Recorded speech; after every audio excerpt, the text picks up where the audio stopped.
edit this stuff. Hello, hello. My name is Jasenia Sanchez. I'm a financial professional.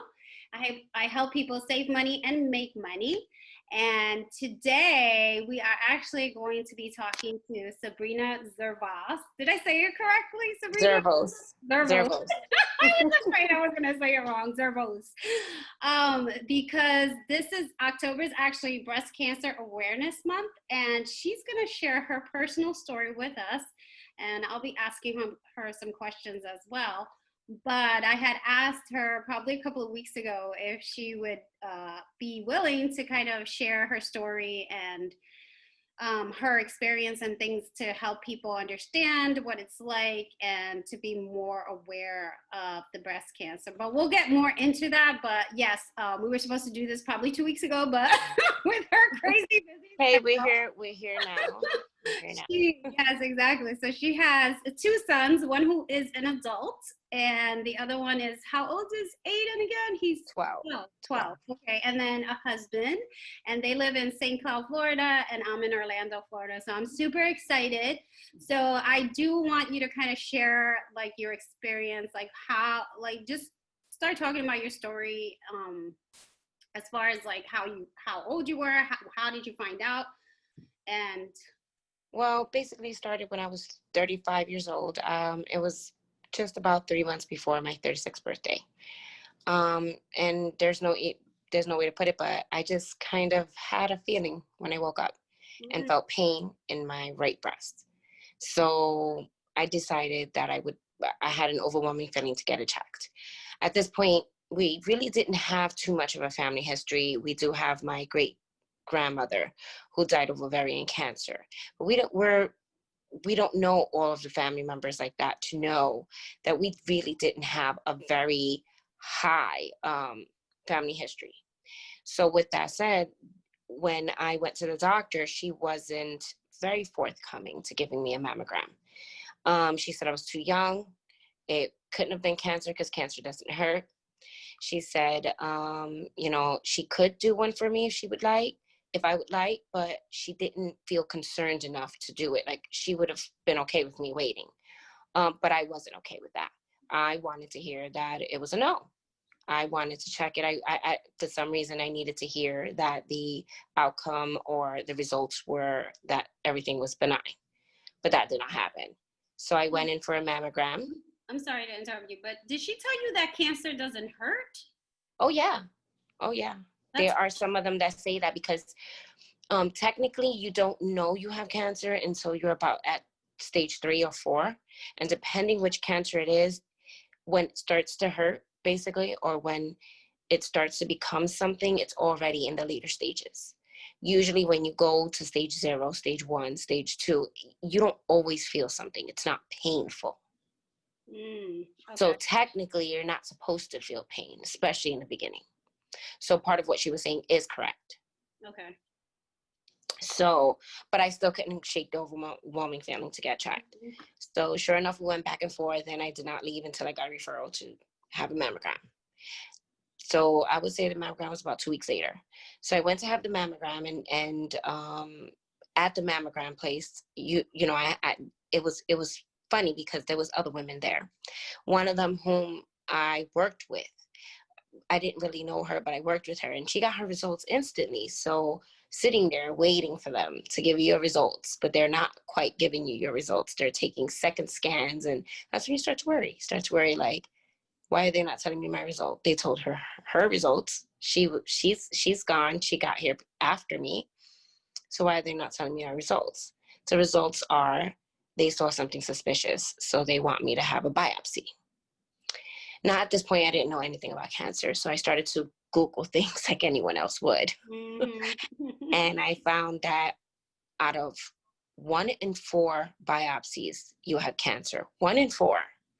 That didn't quite seem like it was a no. It was more concerning. 1 in 4 is such a small number. So I kind of I worried until I had the biopsy. The biopsy was probably a few days later. In the biopsy, they put you in the same machine that they put a mammogram. So the mammogram is with the 2 plates that come down. Well, they're in the edge of that mammogram, they can put like this gun that they put the needle through to take a sample and a biopsy. It is a little loud when they, pop it. And when they go in, they are scanning you while they are guiding the needle through so that they can get the location that they find that is suspicious that they want to test. So they go in, they find it, they take a sample of it. Then they insert a titanium chip so that they can see changes around that tissue to make sure to see if it grew or anything like that. So you fast forward, in about 3 days, I found out I had cancer. They said stage 0 DCIS, ductal carcinoma in situ, meaning in situ, in place.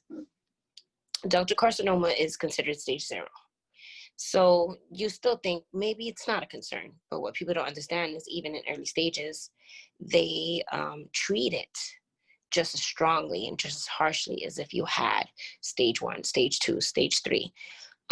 So you lose your breast. Some people need chemo, depending on I think now they do something called an onco type test. I never got the onco type test, but based on the numbers, if they're low, you don't need chemo. If they're higher numbers that you can get a recurrence, then they would suggest chemo. So it's a new test that's coming out, which sounds pretty much what it is. So what did you end up having done? Chemo and radiation, or just radiation? No, I didn't have either, because at this point I'm stage 0. Right. So we did, the issue was, do I get a mastectomy or do I get a lumpectomy? What? That sounds insane. Okay. So I'm but sorry. The decision wasn't made.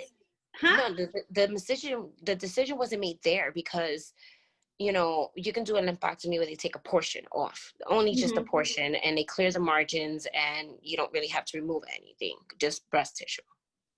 Right. But I thought you said they treated it like you had stage 3 or stage 4. 2 or stage 1. Yes, because, okay, the way to explain this is all DCIS does not turn into invasive cancer, but all invasive cancer comes from DCIS. Did you understand? Mm-hmm. That's so, yeah, so they don't know why or which women it will progress in. Mm-hmm. They only know that all of breast cancer came from DCIS, but not all DCIS can develop into invasive cancer. Okay. So then the next level of it was, I was too young to have breast cancer, so why not? At this point, there was like an article that came out with Angelina Jolie where she said that she had the BRCA gene. So it was a big thing that year that she came out. In that time that she came out, that's when they started highly testing for BRCA genes. So they sent me to a genetic counselor and decided maybe I should check because I was so young. Mm-hmm. And it's something that I read and I wanted, so I was happy that they offered it. I went to Weill Cornell in New York City. Amazing hospital. They had a whole team. So I didn't have to go to different doctors. It was all a team. Your breast surgeon, your breast cancer doctor, your oncologist, your plastic surgeon. It's different surgeons in the room. So wait a minute. You were living in New York at this point, right? Yep. Yeah. You've only been in Florida 4 years. Okay. Correct. And the cancer was about 6 years ago, almost 6 years ago. Wow. So yes. So at this point, they have a whole team, so it's great. They do all the work with insurance and all that. Having a team actually helped. It helped that you didn't have to call. It helped that you didn't have to worry about the little parts, the insurance parts, the getting approved parts, because you're going through cancer. Like, I don't care if it's even early stages, you have the thoughts of, what if this is more than what they say it is, which is where I'll get to my next point. So sure enough, 2 weeks later, I went to the genetic counselor. Genetic counselor didn't think I would test positive for the BRCA gene, but I did. I'm BRCA2 positive. What it means to be BRCA1 or BRCA2 is through your lifetime, they give you percentages on how you'll have your cancer. So BRCA1, BRCA2 are slightly different, but for the most part, you're about 80 to a 90% chance of getting breast cancer through your lifetime. So how that works is by age 30, it's only maybe a 20%. By age 30 or 40, maybe 50%. And then it goes up as you age. Correct. Got it. So it increases, and through the lifetime by 70, it's about an 87% chance. I think is the correct number. Wow. And how So many at this levels point, are there in the BRCA? Is there, what because do you you mean said how many levels? There are usually only one and there two. are only two genes, Oh, okay. BRCA1, So only two BRCA2, genes. Got it. and everybody in the world has the gene. Men, women, we all have the gene. What it means for me to be BRCA positive is I inherited one of my genes that do not work. And it doesn't work and fight off cancer. The role of the BRCA gene is to repair abnormal DNA. Abnormal DNA is what turns into cancer. Right. It's really what it is. So Yeah. now I have Wow. a gene. I have a gene that doesn't deflect it, just like your immune system. Your immune system protects you. Your BRCA gene protects you from abnormal genes, and I am more susceptible. So, tell us more about the test itself, as far as like, because I know you do a lot of research on everything, even now, currently. I know this is 6 years ago, but things have obviously, I'm sure, have advanced or changed. Is this test that's available to anyone to do? Do they have to have a doctor prescribe it? Yes, Okay. yes. You have to see a genetic counselor for it. They don't advise you to do this, but you can do like 23andMe. Some women have found it on 23andMe. 23 what? 23andMe. It's a genetic. You can like take like you can test your blood. It's also Right. with Ancestry. It's Yes. linked with Okay. Ancestry, and you can do one or the other. And that one tells you about different illnesses that may be that you might be genetically disposed to, basically. Okay. Gotcha. Okay, so you can do it on your own, but they recommend No, going. I did it. I did the recommended one from the doctor, and that one is just a blood test. And they advised because of my age. It's either your age or you have a family history of it. For example, your sister, your mother, your aunt. It has to be a close proximity family for them to test you, or a strong family history. Mm-hmm. It just doesn't. They just don't offer it. And sometimes you can request it. Some insurances will pay for it. Okay. So it depends. You just got to do your research. Got it. But I was advised to do it, and I wanted to do it, and it was shocking. So let's go back to your decision making now. Either because that changes it. Huh? That changes your decision. Now lymphotomy is off the table. Oh, so you had the test done first before you decided. Correct. Okay. Correct, because I wanted all the facts before I decided, because if I wasn't BRCA positive, maybe I don't have to do a mastectomy. Mm-hmm. Right. Maybe I don't have to go so radical. So it was part of the decision making. Nice. Okay. So when I tested positive, that's when I decided I think mastectomy would be a good idea. In the decision making, that wasn't even easy, because the doctors, they have their own way of wanting to do your surgery. They have their mindset on what they want to do, whether, because you have a choice. You have a choice of not putting implants. You have a choice of reconstructing, not reconstructing. And it's different for everyone, because people who have to do radiation might wait to be reconstructed or do it first. It depends. There's so many choices. There are so many choices. Wow. That's overwhelming, I would imagine. Just the fact that first of all, you had to go through this, and at 35. Yeah. That you got diagnosed with breast cancer, and then trying to decide, about how they were going to handle the for your breast. And yes. So how are you feeling at this moment? Because I know for a lot of women, like, our breasts are a huge part of who we are, right? Yes. And it makes us feel beautiful. We're taught from very young that there are, you cover them up. You don't, they're sex objects. You're taught this from a young age, that those are things that you cover up, that men look at. So we connect our breasts with our beauty. We sure do. Some of us connect our breast, our hair. There's certain things that we connect, being a woman, being beautiful. Yes. And breast is part of one of them. Of course, very important. People who think it's not as important, and they say things like, they're just breasts, your life is more important.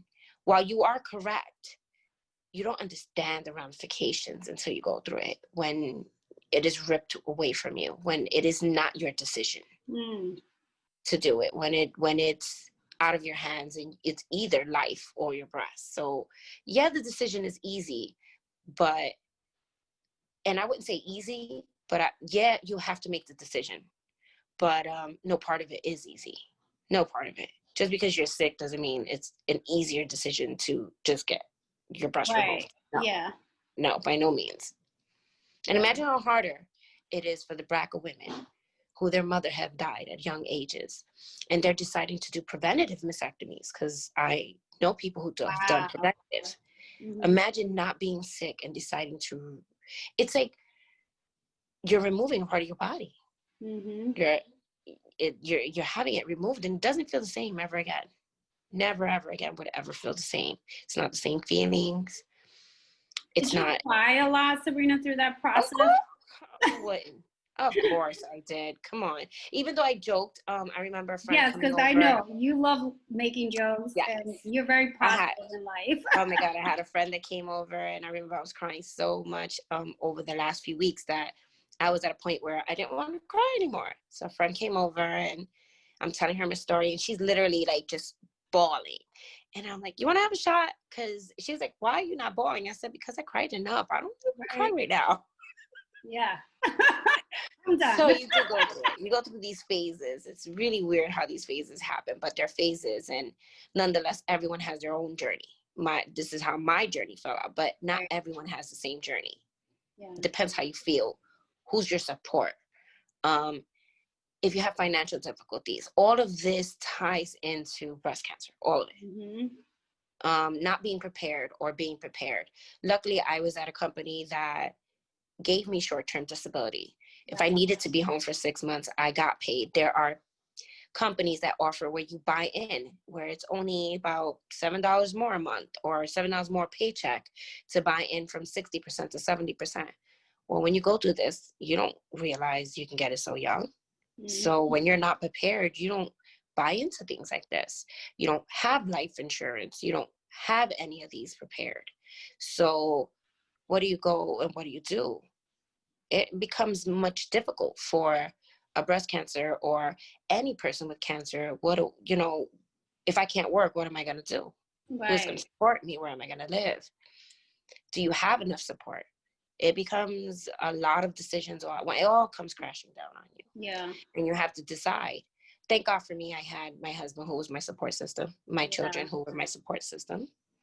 And that was enough. And I had friends. I had friends who were there for me in ways I never thought I needed until I got it. Wow. So That's awesome. So it tells you what your priorities are, I must say, though. Cancer will put your yeah, priorities into perspective. kind of a little bit like the COVID, right? A little bit like the pandemic. Yes, As it far can be as scary. And it is, because for some people it is deadly. So it's scary nonetheless. right. Anything you go through, anything that can take your life, anything that is an illness, anything that is sudden, and you feel like, oh my God, I can die, it's a big deal. Yeah. Or, die too soon. Like, yeah, I know I'm gonna You're too young. die, but I'm not Yeah. planning on dying until I'm 100. You know? That's my goal. I got some time. But then, yeah, to get something like that when you're super young, as you were, that's crazy. So, how did your husband handle it? As far as, if you don't mind sharing, you don't have to share as far as Well, he, he's more a private person, but he right, handled it pretty well. He was there to support. The one thing I remember feeling upset about was, how would he look at me again? Like, you'd start to think that you can't look at yourself in the mirror. Like, what people don't understand is you have these big scars. And when you come out the shower every day you are reminded of those scars and what those scars mean to you. What was taken from you from those scars. So if you don't see yourself beautiful, how do you expect anyone else to? wow, So how would I? I didn't know how he would look at me. I didn't know if he would accept it. Like, and you think, and a lot of people are like, oh my God, he's supposed to because he's your husband. that's not You don't know. the case. Yeah, There right. are stories out there that you don't know. Luckily for me, that it was a good situation. Right. He never looked at me differently. He always looked at me and still looks at me as if I'm his beautiful wife. There's nothing that changed about that, which I think helped me to get where I'm at today, where I'm great. I'm doing well and I feel beautiful. So, and part of that is from him.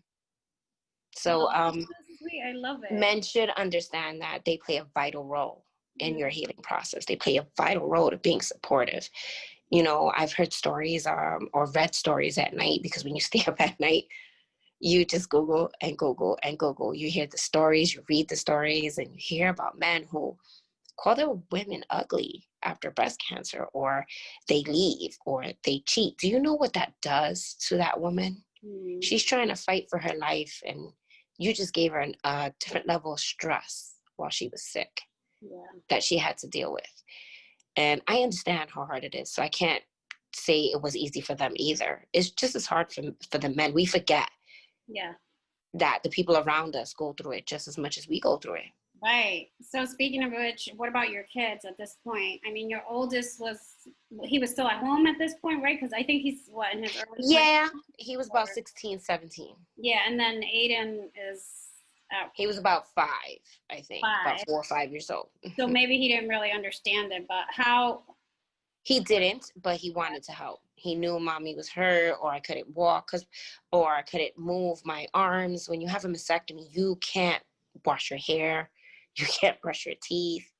You can't shower on your own. You can't do anything for the first couple of weeks. It is, you don't realize how much, because your chest muscles, your everything is sore. You know, they cut into the chest muscle. They sew the chest muscle to alderm or cadaver skin to attach the rib cage muscle. Or if you decide to reconstruct, if you don't decide to reconstruct, they take everything out. They take the skin out, then they tighten it. So you're affected from your chest through the breast. So it's a big deal. It's a big deal. Lifting your arms probably takes about 8 weeks. Maybe longer. I'm sorry? Maybe longer. How long was your actual procedure once you went under? Yep. 3 hours. 3 hours. Wow, that's not bad, right? That's not bad. It's about 3 hours. I don't think it was 4. I think it was before the 4 hours. But it's still, anytime you're under for more than an hour, you feel it on your body. It's hard on your body when you wake up. Yeah. Wow. And how did your oldest son respond to it? He responded well as well. We didn't have a relationship before cancer. I think this actually brought us closer. Wow. So he came to the house and he helped me. He helped me when my husband had to go back to work, get out of bed, get my lunch, help me eat, help me move. Because the important role is you have to move around, because you can get blood clots after being put under. So you have to move. How do you get in and out of bed? How do you walk? So you need help with everything.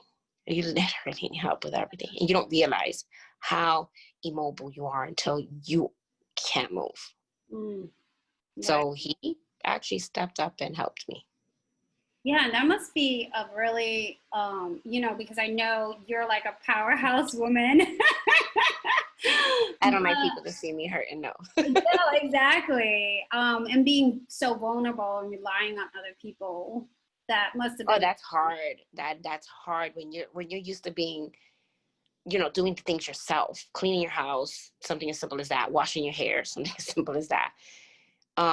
When a friend came to wash my hair, it meant more to me than I ever thought it would. I didn't know how much I needed that. For her to come wash my hair, blow it out for me, I couldn't do anything. Wow. So it's hard when you're used to being or doing things on your own, to let other people do it for you. When you're used to doing things, you're not used to waiting for people. You're not used to having people wait on you. It's hard when you don't like relying on other people. It makes you realize who is there for you, who isn't there for you. Right. So you're home now for 8 weeks, you said, is the recovery process? They say 8 weeks, but it's not really 8 weeks. It depends on you. It depends on if you have complications. It depends if you're getting reconstructed. Reconstruction takes a while. Like, I didn't even realize. I chose under in the crease fold. My scars are from the crease fold from the middle all the way to the sides. Okay. And that's called a nipple sparing mastectomy. So I get to keep everything looks like me. The scars underneath, you can't really see them as much. And if they do a really good job, it actually looks like you can't see them at all when you're wearing something that covers the scars. Right. So they look pretty good. The earlier stage you are, the more options you have for reconstruction. Mm-hmm. If you don't do radiation, the more options you have for reconstruction. The smaller you are or the bigger you are also makes a difference. If you're really large and breasts, they may not be able to save your nipples because it's too far from the blood vessels that attach to the chest wall. So your options change with size, your options change with age, with treatment. So your options either get smaller or they're in a large pool. But there's a lot of options now. Wow. So the reconstruction part for you was in addition to you recovering, right? Correct. I had what's called expanders put in. Okay, I've heard of that. They're temporary. They're before you get your implants. So you have to get them filled and they have to stretch out the muscle from your chest muscles so that you have a pocket that holds the implant up. So I had to get it stretched. And the way you get it stretched is the expanders have a port where they put a needle and they inject, I think, a saline. Mm-hmm. And you get different fills. So for every 2 weeks, I got about 50 cc's or 100 cc's. It depends what your body can take. And they don't tell you how tight your chest feels. You can't go to work the next day. For me, I couldn't go to work the next day. The doctor said you could, but there was no way. It was tight. It felt like an elephant was sitting right on your chest. Wow. So wait a minute. Let me get this straight. Were you, because I actually have a friend that went through breast cancer. She still worked while going through all of the treatment. She had the chemo, radiation, all of that. She was working. I worked. I went back to work and did my fills and went home. I did the same thing. So you, throughout the process of all of this, you still worked, even though you were getting some disability. At this moment, okay, see, my thought process was I didn't want to be labeled with disability. I didn't want to be labeled. I felt I'm going to do it. I got this. I can handle it. I didn't need anyone. No one was going to tell me it was going to change me, but it does change you. It changes you. You can't help it. It changes you. Right. So I thought it wasn't going to change me. So I was kind of like in denial in that sense. A little stubborn, I would say. I can be, yes. You are right. Which could be to your benefit, right? But sometimes it can. Sometimes it can. Wow. Okay. So you were working still. And then as far as you had the... I went back to work, I think 10 weeks after, and then I did the fills. The fills happen every you can't start the fills until 8 weeks later. Your stitching has to heal because they don't want to stretch it and then the stitching pops open. Mm-hmm. So you have to heal first. So 6 to 8 weeks. And then 4 weeks after that. So every 2 weeks after about 10 weeks, I had to get a fill. And the fill took about 3 months because every 2 weeks, that means only twice a week, depending on how you want your size to be, can take a couple months to get these fills. So at this point, you're not on any medication throughout, I mean, maybe pain medication after your initial procedure, right? After 10 weeks, no. Okay, and after 10 weeks, you're good. They'll give you a little bit in your fills if you really need it. They'll give you a few, like you can have one for that day, to deal with the discomfort and the pain that you get from the fills. Yes, they do supply you with some. At this point, they also wanted me to take what's called Tamoxifen, which is like a chemo pill. They say it's not chemo, but it is. But it's more of an estrogen blocker is what the role of this pill is. And it's supposed to stop. What I found out in a pathology report after my surgery was that I had estrogen receptor positive cancer, which means my estrogen feeds the cancer, which will help the cancer grow. So they help you to take these pills to block all of that. Mm-hmm. You go through menopause, there's like I think 30 side effects to that pill. It is nowhere easy. I started talking different. Like I couldn't say window for a window. I would call it something different. I couldn't say certain words. Like, you know what you wanted to say, but your mouth couldn't say it. You get this heavy fog that you can't think. You can't, you're tired. When I say tired, I'm not talking about regular tired. I'm talking about so extremely tired that if you're driving, you're scared because you're going to pull over and you need to sleep. There's no doubt about it. You need to sleep when you need to sleep because you're exhausted. beyond exhausted. So these Right. pills have such side effects. Was I there think any, was there a point like when they told you had to take this medication? Did you, I mean, obviously it's still a choice for you, but did you think, yes, I don't really want to do this? And I did when I read the side effects. I didn't want to do it. But then you start to feel like if you get cancer again, it's going to be your fault because you didn't take this pill. wow, yeah. So Mm-hmm. how do you not take the pill? But at Yeah. the same token, it was different for me. I was BRCA positive, so that meant something different. Not only did it meant 80 to 90% chance of breast cancer, it meant 30 to 40% chance of ovarian cancer. Wow. Okay. So the gene was the factor in a lot of my decisions. Yeah. Right. That's huge. Exactly. Like you're faced with a decision. Do you take the power into your own hands, and you don't, like, do you do a preventative and maybe never get cancer? Because remember, once you get cancer, it is no longer your decision. The decision's made for you because you have cancer. What else decision are you, like, you're going to say don't? I mean, some people can say that and take a whole natural approach. So it's up to you in your journey. You can take a full natural approach and never do any of these treatments. And there are stories out there that I'll tell you they healed themselves, and I think that's amazing. I believe in both. I believe in healing yourself. I believe in eating right. I believe in having organic. I believe in eating less meat. I believe in, I'm not a vegan by no means because I like to eat and I enjoy my food, but I try to eat less of it. Right. And if I do eat it, it's organic or grass fed, or I try it to be more natural coming from the farm versus chemicals or pesticides on your vegetables or anything like that. Yeah, that can get expensive, huh? Oh yeah. But when you think about it, we'll spend all this money to get our hairs done. We'll spend all this money to get our nails done. We Right. spend all this money to go out to eat. Why can't we spend it on food that can heal our bodies or help us not to get sick or Yeah. give us some kind of preventative Right. effect? Why not spend the money on it?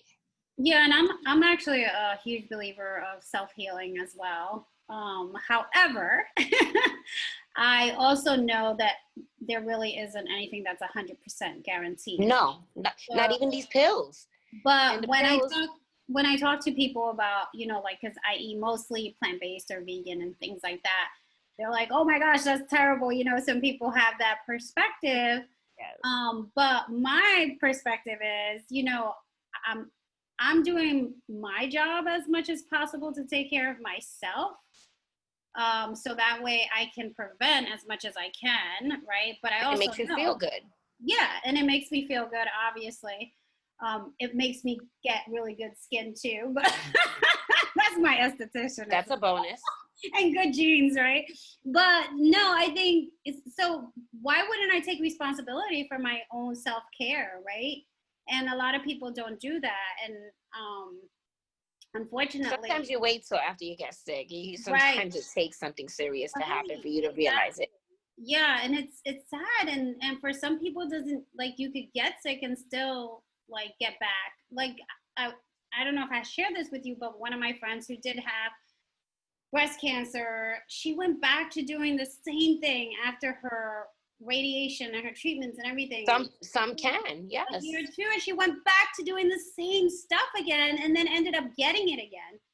Um, but every like you were saying, How scary is that? Like, think about that. That's the decision I had to think about when I decided to stop the pill. They wanted me to take it anywhere from 5 to 10 years. I stopped it after a year. I didn't like the side effects. So imagine thinking, if I stop this pill and I get cancer again, would it be my fault? Would right? it be my fault that I didn't do anything to change it? I Hmm. didn't change anything. I didn't. So imagine how she felt getting it again. It's one thing to go through it one time, but Right. to hear it again, to hear those words again. See, hearing those words are shattering, life shattering. Hmm. Hearing the words, you have cancer. People don't understand. Your heart drops. You're at the pit of your stomach. You hear cancer and all you think is you're going to die. It don't matter what stage. They could tell you it's nothing. Like, cancer, come on. What do you associate that with? So imagine what she went through, Yeah. getting that diagnosis again. How Hmm. devastating, how much more devastating that was. Right. Yeah. Yeah, I mean, it's yeah, I have like no words because I haven't, thankfully, have not been there, so I can't say or judge, right? So, No, you just have to be supportive and do what you can do. And it's hard to be supportive. It's hard to know what they need, what they want. It's hard for them to know what they need and what they want, or what you think you need, or what you think you don't need. You don't really know. It's new territory, you know? yeah. So tell me a little bit about how your finances got affected, if anything, because I know I also had a friend who was fighting cancer for several years and passed I away. got like I said, I got lucky. I had a husband that worked. Mm-hmm. I had a good job that had great benefits. Their medical benefits were great. Once you reached your Yeah. deductible, they covered everything 100%. Did I owe a few thousand? Quite a few, yeah. Medical is still medical. When they give you your documents back, like when they go through your insurance and they give you like the bill and it says how much the insurance paid and how much you're supposed to pay, I can say those, if I remember correctly, they all tallied to about $400,000. Out of those 400,000, I had to pay a good, I think it was like 25,000. That's really good because I've heard, like the recent friend I was telling you about, that she passed away in November or December. This was a different friend. Her husband was telling me that they had like $1 million in medical bills. Now I don't know how much of that they were responsible for because he works for FedEx, so I know they have really good health insurance. But I mean, But she the thing is, did you get the best health insurance? Did you get the lower deductible? Did you get the one that has no copay? Did you get the one that covers 100% after? Because when you're young, you take the cheapest insurance possible so you can have more of a paycheck. right, Not yeah, thinking you're I see healthy. that You're all not the going to be time. sick.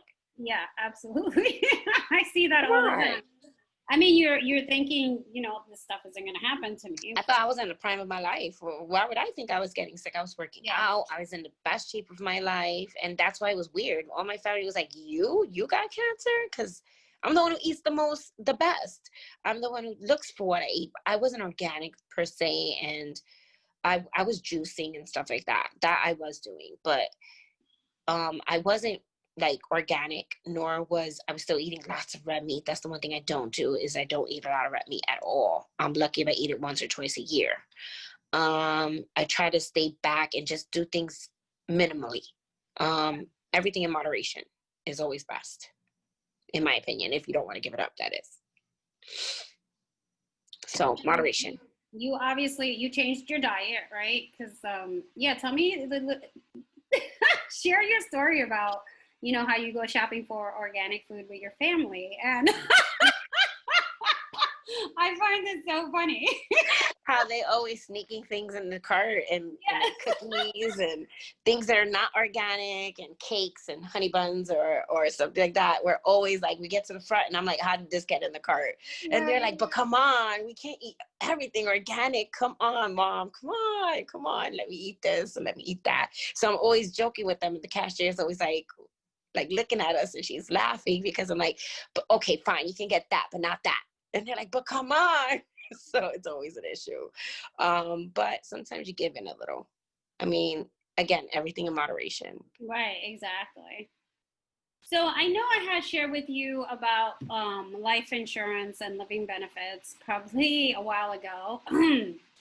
So has it been that long? It's been a year, I think, at least. And Wow, yes. I do. I kind of want to go over that a little bit, and then I want us to close because I want you to share something that you really want to, communicate to women in general about breast cancer and getting themselves checked. But before we go there, I do want to share a little bit about the living benefits. So, living benefits are actually through a life insurance product. There's a few companies that offer it, but what it does, it allows you to have access to your death benefit while you're still alive if you have any of these illnesses, critical illness, which could be cancer, heart attack, stroke, things like that. And then you have terminal illness benefit. Um, that means that the doctor tells you only have 12 months to live, and then you can access the money before you pass away. And then you have chronic illness as well, which is where you can't do two of the activities of daily living. Like you can't feed yourself or go to the bathroom by yourself for typically more than 3 months. So those are your illnesses in general of how you can utilize this benefit. And I know for me personally, my dad had throat cancer, and I know this is something that could have definitely helped us with him financially as far as, the treatment that he got. He didn't have to be in a low income nursing home and get care. He could have been at home getting care had we had access to this. And just to give you kind of an example of this, so this actually talks about, let me see, I think this guy, let's see. I think this guy he got actually diagnosed with pancreatic cancer and was told he had 8 months to live. So he got 12 months. So he had a death benefit of $500,000 and was paying $69.23 a month. And that, of course, was because of his age. So he was 45, right? And it was a term policy, which is still inexpensive, but for his age is a little bit more with having that $500,000. Now he got diagnosed with it at age 53, and he was actually able to accelerate $920 from this death benefit while he was still alive, and had only paid about $6,600 into it. So do you think that something like this would have been helpful for you when you were going? Of I know course. great insurance and Of course, because even though 25,000 may not be a lot to other people, but it's still a whole lot. The benefit. Okay, the first year of cancer wasn't so bad because of all the coverage I got. It started getting hard after when the side effects kicked in from the pills, when the side effects started to limit my motion, and I got let go from my job because I couldn't perform my regular functions as I thought I did because of the brain fog and all of that. So when that happens, it would be luckily for me, I had a little bit of 401k, but I had to use it all. Why? yeah, that's not the purpose of a 401k, right? No, it's not. It's the purpose to use it as you get older so you can retire. So if you have death benefits, you don't have to touch your 401k. If you have death benefits, you don't have to sell your home in fear that you might lose it. So you want to get rid of it and make your money on it, pay some of your debt off. If you can't work, which I didn't work for a little while, it becomes a little harder when you have one income. But again, I was lucky enough to have the support I needed. So it could have been worse. But it was still hard. And why not make it easier on yourself? When you feel better, when you're financially ready, does it make your cancer any less? No. But those are things you don't have to worry about. Worrying about paying your mortgage, worry about feeding your children, worry about making sure you have everything you need or your family needs. When you are better prepared, those worries are less. So now you concentrate on healing, not the finances. Right, exactly. That's very well said. I know, because that can be very stressful when yes, you're going through treatment. And I mean, for some people, they're worried about how they're going to get food on the table, right? Some of them wasn't even properly insured or not insured because they were so young, thinking that they couldn't get sick. Mm-hmm. Imagine not being insured and you owe $400,000. 400,000, and it's more than that. That was only the first 6 months of cancer and reconstruction. A year later, I had to reconstruct again because my implants were falling, and Wow. I didn't realize that they were too big for me, and my body couldn't handle it. So I had to get a repair where they had to close my pockets. So my last surgery was only 3 years ago. 3 years ago, my last surgery was 3 years ago. Okay. So collectively over the years, it was probably $1 million that came out of not only insurance, and then when you don't have a job, your insurance is not as great. So You're paying high deductibles. In order for a doctor to see you, they want $500 up front. If you're not working, how do you pay $500 up front? Mm-hmm. If you're comfortable, everything's paid for, but you don't have $500 because you're not working.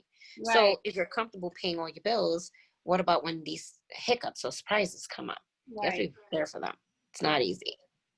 Wow. So people should prepare, have life insurance, have good health insurance. Just because you're young doesn't mean anything. So right now you're cancer free. How many years? 6. 6 years. Yay! Congratulations. Keep it going. Yeah. Well, I'm trying. I don't ever want to hear those words again. And I like to believe I do enough to make right. sure I'm good.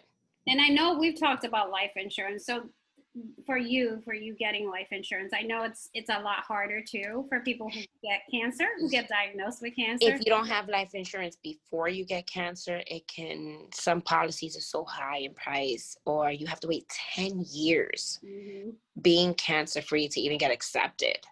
So even cancer insurance told me I had to be 10 years free of cancer before I can get life insurance, or within their policy. Right. Yeah. So, yeah, I mean, that's a huge deal, which is one of the reasons why we try to encourage people to get their policies, but the ones with living benefits are great because it's for you as well. Like obviously, life insurance is for your survivors, your family that you leave behind, but with living benefits, it does help you as well. You don't worry about your family, yes. Yeah.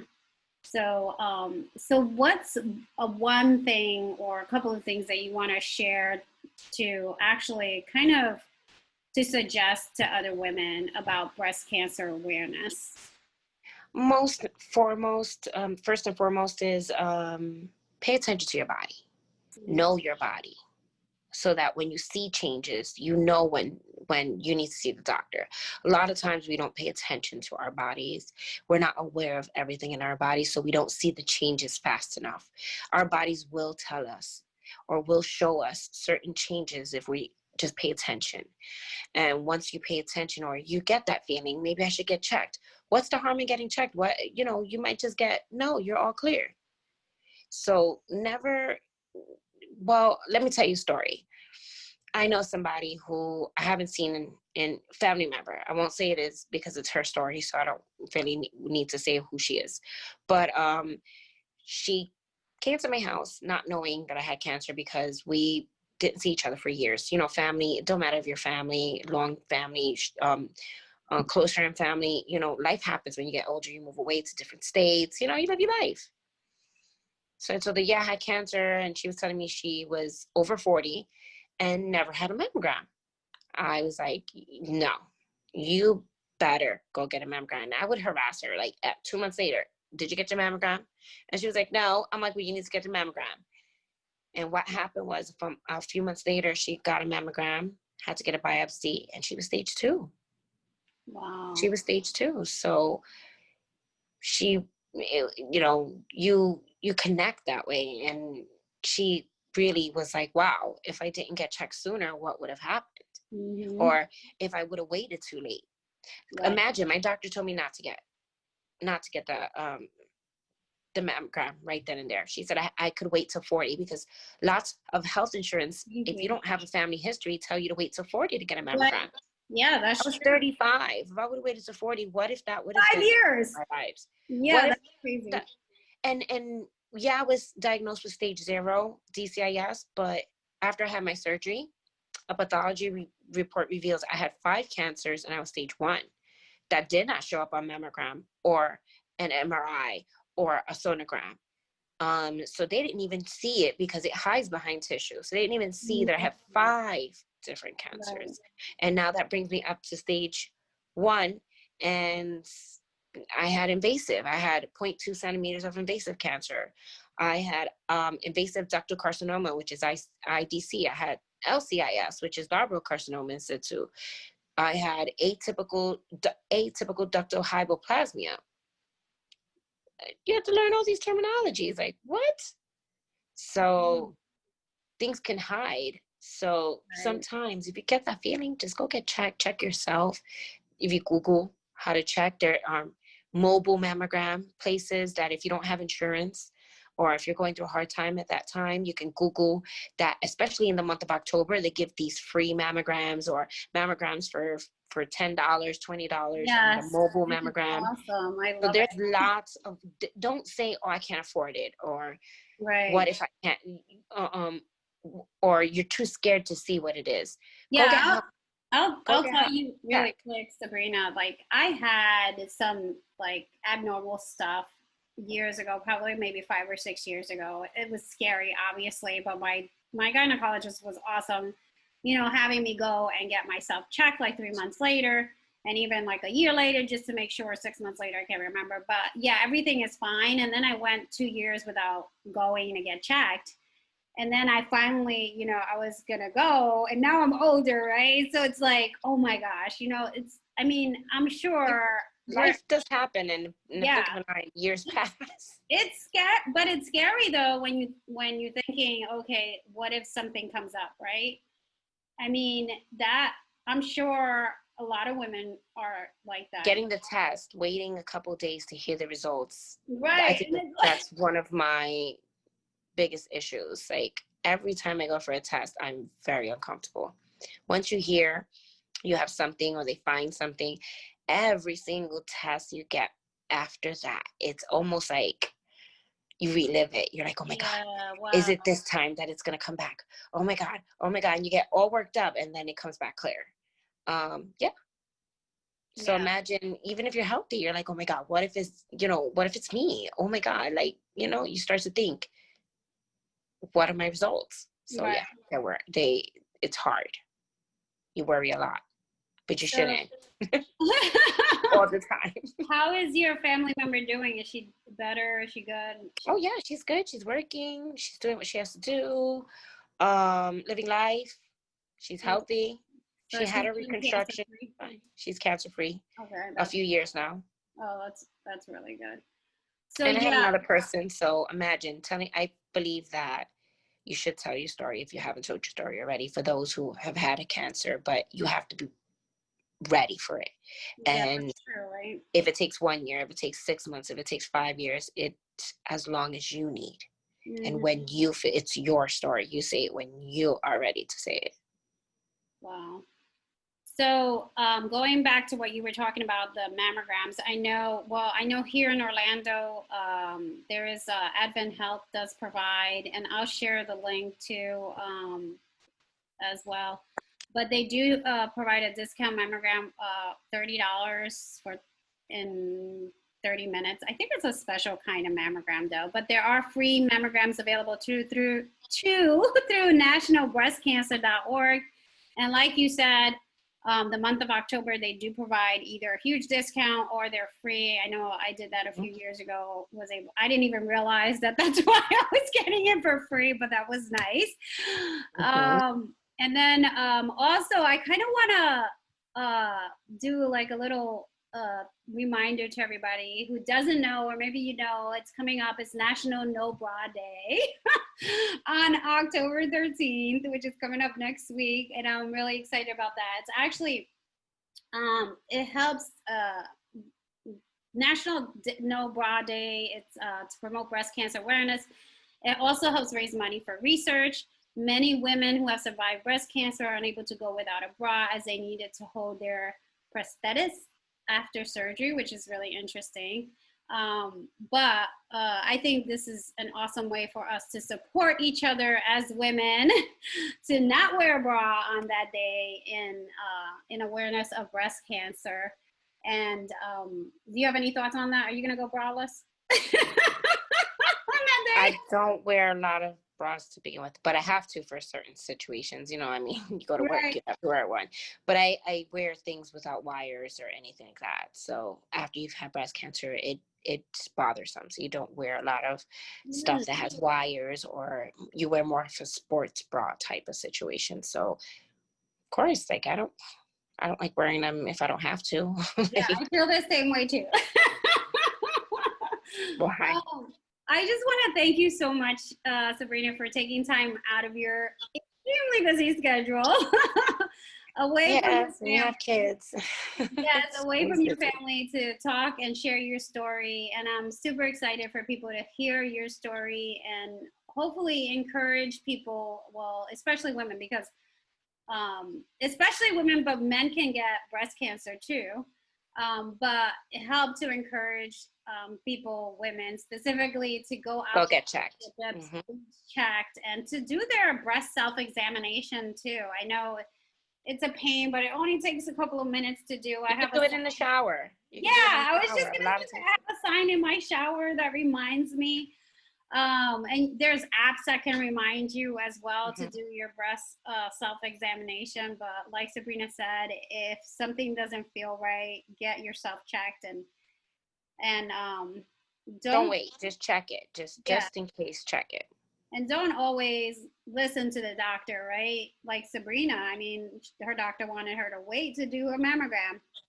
That's not always the best thing. And what's the worst that can happen? You spend a little money if your insurance isn't going to pay for it. But you know, it's definitely worth it. So you have that peace of mind, even if it But comes. this is why you have to make sure you have insurance. So they can pay for majority of it. And usually they will. Doctors, if you have that much of a concern or pain, they'll give you something. There are different forms of mammograms. And even if you do have insurance and they don't want to cover it, you can go to other places and get it for free. Never wait. Your health or knowing sooner gives you better chances to live and also to have better options.